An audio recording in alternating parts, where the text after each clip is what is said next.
Dans la hiérarchie des 7 mondes de la création, nous nous situons entre l'animal et l'ange. Nous sommes donc habités par 2 mondes, d'un côté l'instinct, qui nous vient de l'animal, et de l'autre, l'élévation et l'ennoblissement, qui nous viennent de l'ange. Et toute notre vie, nous devrons gérer ces 2 mondes en nous et autour de nous. L'instinct nous pousse vers les forces cachées et les influences sournoises orientées vers la destruction. Mais nous avons le choix de nous détacher de ces influences pour orienter plutôt notre concentration vers l'étage supérieur, celui des anges, porteurs des vertus divines.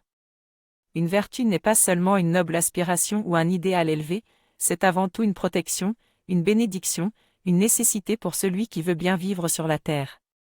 Si tu portes des vertus et que tu les mets en action dans ta vie, tu seras protégé par un ange jusqu'à devenir toi-même un homme, une femme ange.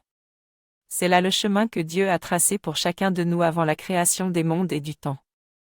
Dieu veut que nous puissions toujours retrouver le chemin de la source originelle. Pour cela, il a mis un ange au-dessus de chacun de nous.